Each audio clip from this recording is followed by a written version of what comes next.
শারীরিক ও মানসিকভাবে প্রতারণার অভিযোগ উঠেছে লালমনিরহাটের কালীগঞ্জ উপজেলার তালুক বাণীনগর এলাকার জিহাদি হাসান জুয়েল নামে এক যুবকের বিরুদ্ধে। দুপুরে তার নিজ বাড়িতে সংবাদ সম্মেলন করে অভিযুক্তের বিচার দাবি করেন ভুক্তভোগী তরুণের অভিযোগ, 2 বছর আগে জিহাদি হাসান জুয়েল নামে এক যুবকের সঙ্গে প্রেমের সম্পর্ক গড়ে ওঠে।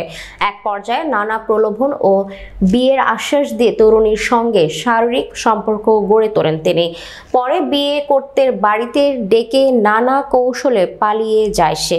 অভিযুক্ত জিহাদি হাসান জুয়েল কালীগঞ্জ উপজেলার তুষভান্ডার ইউনিয়নের তালুক বাণীনগর এলাকার আব্দুল জলিল মুক্তারের ছেলে। বিষয়টি নিয়ে এলাকায় চাঞ্চল্যের সৃষ্টি হয়েছে। তরুণীর পরিবারের অভিযোগ, এই ঘটনায় তারা প্রশাসনের হস্তক্ষেপ ও ন্যায় বিচারের দাবি জানিয়েছে। তালুক বাণীনগর আব্দুল জলিল মুক্তারের ছেলে জিহাদি হাসান জুয়েলের সঙ্গে আমার দীর্ঘ 2 বছরের সম্পর্ক।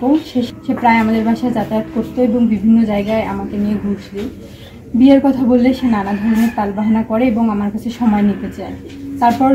ঘটনার এক পর্যায়ে সে আমাকে তাদের বাসায় যাইতে বলে।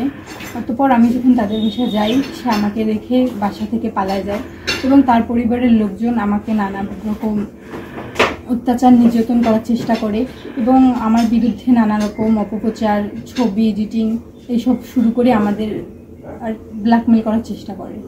এই বিষয়ে যখন কালীগঞ্জ থানায় আমি একটি মামলা করি, তারা আমার মামলাটা গ্রহণ করে না এবং ঘটনার 7 থেকে 8 দিন যাওয়ার পরেও তাদের কোনো তদন্ত বা তারা কোনো অ্যাকশনে আসে না কালীগঞ্জ থানার পুলিশ।